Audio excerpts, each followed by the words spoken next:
Students, welcome back to Brainy Q. So हम cover करने वाले हैं आपका चैप्टर ट्विन मेलोडीज या चैप्टर 6 ऑफ क्लास 9। इस चैप्टर में आपका बेसिकली 3 एक्ट्स हैं। एक्ट्स का मतलब क्या होता है? एक्ट्स का मतलब होता है 3 सीन्स हैं अलग अलग, जो कि कहाँ पर, स्टेज पर। सपोज वो सीन्स जो है स्टेज पर परफॉर्म हो रहे हैं एंड अलग अलग सीन जो है वो चेंज हो रहा है। ठीक है, इस चैप्टर में मैं आपको इसके इंपॉर्टेंट कैरेक्टर्स के बारे में बता देती हूँ। तो सबसे पहले इंपॉर्टेंट कैरेक्टर है आपकी श्रुति, जो कि मेन कैरेक्टर है। एक यंग टैलेंटेड वायलिनिस्ट है वो, और रिस्पेक्ट करती है अपनी पेरेंट्स एंड ट्रेडिशन की। ठीक है, फिर है गुरु नाबिन शर्मा, जो कि श्रुति के फादर हैं और वो भी क्या है, एक वायलिनिस्ट है एंड उनकी वेरी स्ट्रिक्ट बिलीव है हिंदुस्तानी क्लासिकल म्यूजिक को लेकर। ठीक है, फिर है लीला देवी जी, जो श्रुति की मदर है, केयरिंग है, वाइस है एंड वो काम है, एंड श्रुति के फादर दोनों को बहुत अच्छे से समझती हैं। ठीक है, फिर आते हैं श्रुति के फ्रेंड्स, जो कि बहुत ही ज़्यादा सपोर्टिव है, इनकरेजिंग है एंड गुड फ्रेंड्स है। इनका इंट्रो मैं आपको चैप्टर में भी दे दूंगी। तो थीम ऑफ द चैप्टर पढ़ लेते हैं। पहला थीम है ट्रेडिशन एंड मॉडर्निटी कैन को एग्जिस्ट। मतलब जो पुराने ज़माने की जो टैलेंट है, जो आर्ट है, और आज नए ज़माने की जो आर्ट है, वो एक साथ एक ही जगह पर एग्जिस्ट कर सकती है। ट्रस्ट एंड अंडरस्टैंडिंग रिलेशनशिप्स, फिर respect your individual choices and dreams, फिर open minded thinking brings harmony, और इसके बाद लास्ट है communication solve problem and build bonds. यानी कि बात करने से जो है आपकी प्रॉब्लम सॉल्व हो जाती हैं और बॉन्ड्स अच्छे होते हैं। सो बच्चों, इस स्टोरी का एक मॉरल भी है। ये मॉरल आपको लास्ट में अच्छे से समझ में आ जाएगा। तो चलिए अपने चैप्टर को स्टार्ट कर लेते हैं। सबसे पहले एक्ट 1 से स्टार्ट करते हैं। हाँ, एक और बात, कुछ चैप्टर्स मैं आपको समरी में भी आराम से बता देती हूँ, और मैं नहीं कहती कि अपनी बुक लेकर बैठो, बट इस चैप्टर में क्योंकि मैंने इसमें इंपॉर्टेंट पॉइंट्स मार्क कर रखे हैं और मैं आपकी बुक खुद यूज़ कर रही हूँ ये वाला चैप्टर एक्सप्लेन करने के लिए, तो आप लोग भी अपनी बुक अपने पास रख लीजिए। सो एक्ट 1 से शुरू होती है स्टोरी। यहाँ पर स्टोरी की शुरुआत में हम क्या देख रहे हैं? हम स्टोरी की शुरुआत में ये बच्चों को देख रहे हैं। ये 4 बच्चे, ये कौन कौन है? तो सबसे पहले आती है श्रुति, जो कि हमारी वायलिन प्लेयर हैं। फिर कौन आते हैं? इकबाल क्या प्ले कर रहे हैं? फ्लूट प्ले कर रहे हैं। फिर आते हैं अविनाश जो है ये तबला प्ले कर रहे हैं। फिर आते हैं पीटर, जो कि एक कीबोर्ड प्ले कर रहे हैं। ये जो पूरा ग्रुप है ना, ये इंडो वेस्टर्न फ्यूजन ग्रुप है, यानी कि ये इंडियन म्यूज़िक भी यूज़ करते हैं, वेस्टर्न म्यूज़िक को भी यूज़ करके मिक्स करके एक तरीके से एक बैंड है। तो स्टोरी में जब प्रैक्टिस खत्म होती है, सभी फ्रेंड्स बहुत ही ज़्यादा खुश होते हैं। तभी इकबाल न्यूज़पेपर उठाता है एंड श्रुति की तरफ करता है। न्यूज़पेपर में लिखा होता है melody runs in veins of miss Shruti. इसका मतलब है कि श्रुति के खून में ही है, क्योंकि उसके फादर भी एक बहुत ही फेमस वायलिनिस्ट हैं। बच्चों, इस लाइन का लिटरल मीनिंग मत लेना, ये एक फिगरेटिव एक्सप्रेशन है। तो फिर अविनाश जो है वो मजाक में कहता है थ्रो अ पार्टी। अब तो क्या होनी चाहिए? पार्टी होनी चाहिए। सब हंसते हैं, लेकिन एक चीज़ सब नोटिस करते हैं कि श्रुति बिल्कुल भी खुश नहीं लग रही थी। श्रुति रिमेन्स अनअफेक्टेड, वो चुपचाप है, डीप थिंकिंग में है। ये स्टोरी का मेन कॉन्फ्लिक्ट शुरू होता है, यहीं से जो है कॉन्फ्लिक्ट शुरू होता है। सो अविनाश जो है वो श्रुति से पूछता है कि क्या तुमने नाबिन सर को नहीं बताया हमारे कॉन्सर्ट के बारे में? और श्रुति का जवाब सुनकर हमें पता चलता है कि असली प्रॉब्लम क्या है। श्रुति कहती है नहीं। अब रीज़न समझिए। श्रुति के फादर हैं गुरु नाबिन शर्मा, वो एक बहुत बड़े वायलिनिस्ट और म्यूज़िक स्कूल के प्रिंसिपल हैं, लेकिन उनकी सोच बहुत ट्रेडिशनल है। उनका मन है कि सिर्फ हिंदुस्तानी क्लासिकल म्यूज़िक ही असली म्यूज़िक है। उसके हिसाब से वायलिन को वेस्टर्न म्यूज़िक के साथ बजाना उसकी इंसल्ट है। इसी वजह से श्रुति बहुत डर रही है।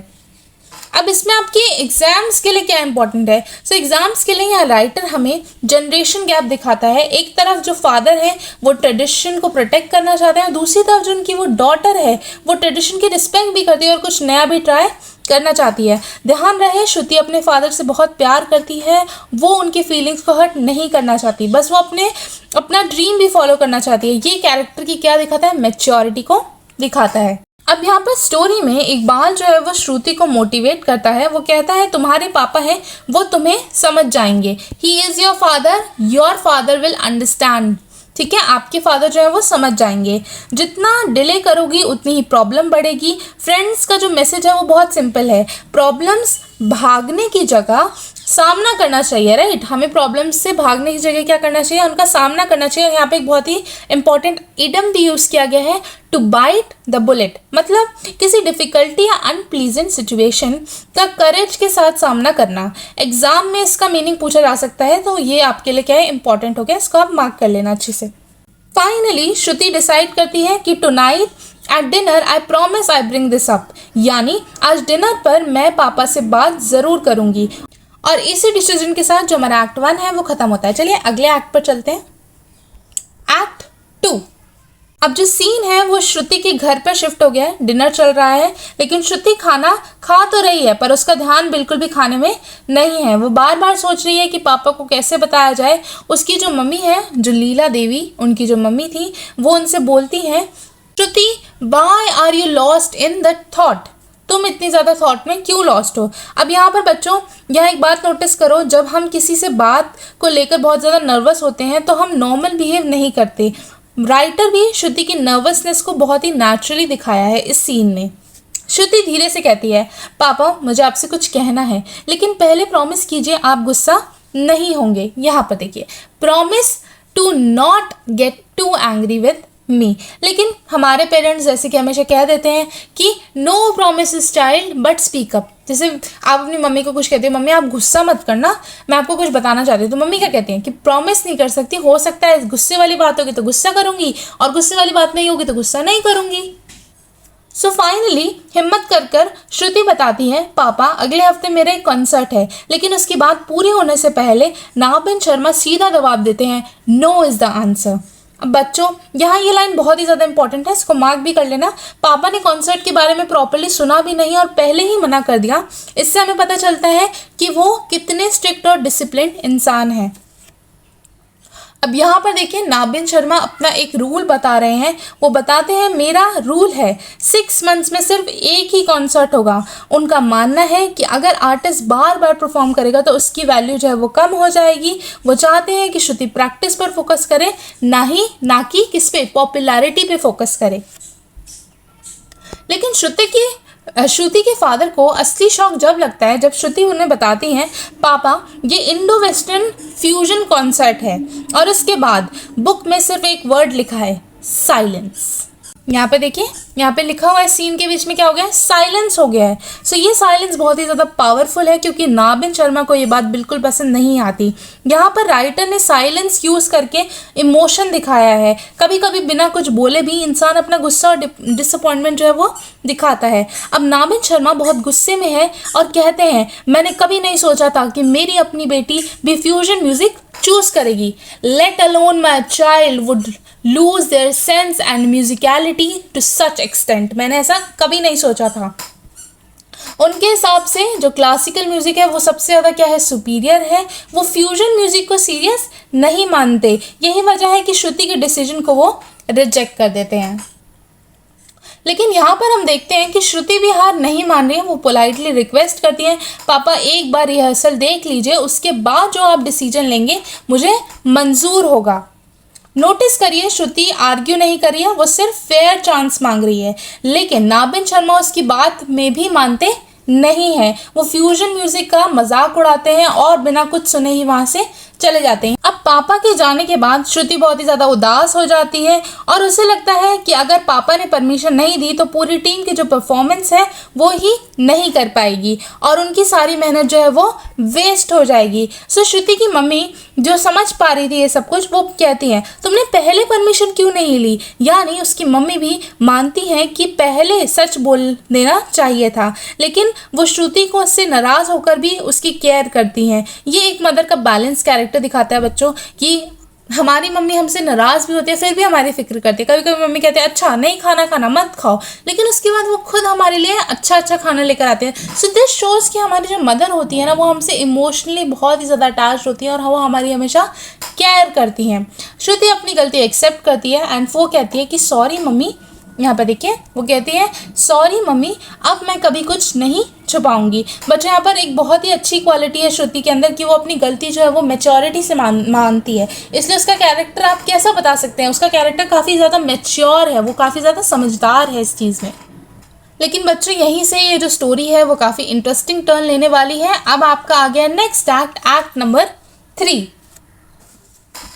अगला सीन फिर से इकबाल के घर में है। श्रुति अपने फ्रेंड्स के साथ प्रैक्टिस के लिए पहुंची, लेकिन इस बार वो खुश नहीं थी। अंदर से उसने डिसाइड कर लिया है कि शायद कॉन्सर्ट छोड़ना पड़ेगा। वो सोचती है मैं एक लास्ट रिहर्सल कर लेती हूँ और उसके बाद फ्रेंड्स को जो है मना कर दूंगी। यहाँ पे लिखा भी है perhaps I can practice one last time and soon after that I will tell them that I can't join them for the performance. बच्चों इस लाइन से हमें पता चलता है कि श्रुति अपने पेरेंट्स की रिस्पेक्ट भी करती है और अपने फ्रेंड्स को डिसअपॉइंट भी नहीं करना चाहती है। एंड एक बात नोट करिएगा, श्रुति का जो डिसीजन है वो बहुत ही ज़्यादा सेल्फलेस है। वो कभी भी सेल्फिश डिसीजन नहीं ले रही है। वो सिर्फ अपने बारे में नहीं सोच रही है, वो अपने पेरेंट्स की फीलिंग के बारे में भी सोच रही है। इसी वजह से हम फिर से कह सकते हैं श्रुति का कैरेक्टर कैसा है, बहुत ही ज़्यादा रेस्पॉन्सिबल भी है। क्या है, बहुत ही ज़्यादा responsible. You can add all these point जो मैं आपको बता रही हूँ। अब देखिए, अब सभी बच्चे जो है वो मिलकर जो है प्रैक्टिस कर रहे हैं और एक सरप्राइज होता है इस प्रैक्टिस के दौरान। श्रुति के जो पापा मम्मी हैं वो चुपचाप जो है वो रूम में आ जाते हैं। पहले वो बस कॉर्नर में खड़े होकर रिहर्सल देखते हैं। धीरे धीरे नाबिन शर्मा का एक्सप्रेशन चेंज होने लगता है। वो म्यूज़िक को एंजॉय करने लगते हैं, यहाँ तक कि वो अपने पैरों से रिदम भी फील करने लगते हैं। अब यहाँ पर एक इम्पॉर्टेंट पॉइंट फिर से आ जाता है कि बच्चों ये मूवमेंट जो है वो स्टोरी का क्या है, टर्निंग पॉइंट है। इसी रिहर्सल से नाबिन की सोच जो है वो बदल दी। प्रैक्टिस खत्म होती है, सब सोच रहे होते हैं कि अब शायद नाबिन शर्मा जो हैं वो डांटेंगे, लेकिन उसके मुंह से पहले जो उनके मुंह से जो पहला वर्ड निकलता है वो होता है वाह हाउ सोलफुल। देखिए यहाँ पे है वाह हाउ सोलफुल, और वो सभी बच्चों को दिल से तारीफ करते हैं। श्रुति की भी तारीफ करते हुए कहते हैं कि उसने क्लासिकल राग की खूबसूरती को फ्यूजन में भी मेंटेन रखा है। ये लाइन बहुत ही ज़्यादा इंपॉर्टेंट है। इसका मतलब है कि फ्यूजन म्यूज़िक ने क्लासिकल म्यूज़िक को भी ख़त्म नहीं किया, बल्कि रिस्पेक्ट के साथ प्रेजेंट किया। नाबिन शर्मा इतने इम्प्रेस होते हैं कि वो अपना म्यूज़िक रूम भी जब बच्चों को प्रैक्टिस के लिए ऑफ़र करते हैं। सोचिए, जिस इंसान ने पहले रिहर्सल देखने से भी मना कर दिया था, वो उन्हें प्रैक्टिस के लिए अपना ही रूम दे रहे हैं। ये क्या है, ये बेस्ट एग्जाम्पल है आपका कैरेक्टर डेवलपमेंट का। बाद में श्रुति जो है वो अपने पेरेंट्स से अलग से बात करती हैं। वो उन्हें थैंक यू बोलती हैं और प्रॉमिस करती हैं कि वो हमेशा अपनी आर्ट को सीरियसली लेंगी। उनके जो फादर होते हैं, जो उनके पापा होते हैं, वो बहुत ही ज़्यादा इमोशनल बात बोलते हैं। वो कहते हैं मुझे अपनी लाइफ याद आ गई। अब लीला देवी जो है वो पूरी स्टोरी बताती हैं। पता चलता है कि जब नाबिन शर्मा यंग थे तो उनके घर में सब लोग सिंगर्स थे, लेकिन नाबिन शर्मा ने सिंगर बनने की बजाय वायलिन चूज़ किया।